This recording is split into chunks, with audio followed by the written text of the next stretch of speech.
মায়া মানে সব ছেড়েও কিছু ছাড়তে না পারা। মায়া শুধু মস্তিষ্ক ধ্বংস করে না, মায়া পুরো একটা আস্ত জীবনকেই ধ্বংস করে দেয়। যে মায়ায় পড়ে সেই বুঝে মায়া কতটা ভয়ঙ্কর, যা মানুষকে আস্ত একটা জীবন্ত লাশ বানিয়ে দেয়। কিছু মানুষ অল্প সময়ের জন্য জীবনে আসে, কিন্তু দীর্ঘ সময় স্মৃতি রেখে যায়। জীবন আসলে মায়ার খেলা। যাকে তুমি সবচেয়ে বেশি আপন ভাবো, একদিন তাকে হারিয়ে ফেলো।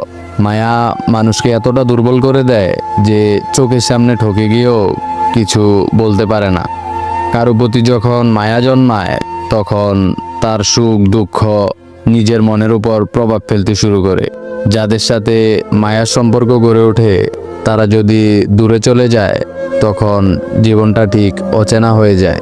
হাজার লোকের ভিড়েও আমরা সেই মায়ার মানুষটিকে খুঁজে বেড়াই। পৃথিবীতে সবচেয়ে বাজে নেশা হচ্ছে মানুষের প্রতি মানুষের মায়া।